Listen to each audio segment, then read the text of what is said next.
कस्तो दामी घर त नि बाटोको छेउमा टक्क यहाँ घुम्ने बनाएर छ पानी परेर घुम्ने त्यो पानी माथिबाट निस्किने अनि क्या राम्रो बनाउँछ यस्तै घर बनाउन मन छ पहाडमा गएर आमा बाउको बसी पुर्ख्यौली जमिनमा। अनि मैले यो कोरियाको गाउँ भेगतिरको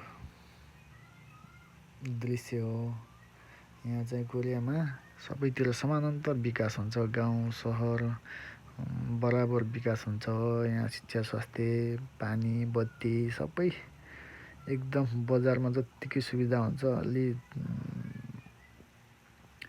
त्यही पनि यहाँ बसाइसराई गरेर गाउँबाट बजार जाने मान्छेहरू धेरै छन्।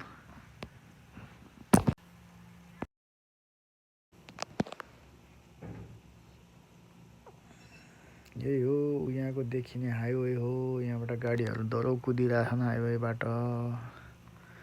यति नै हो, अरू त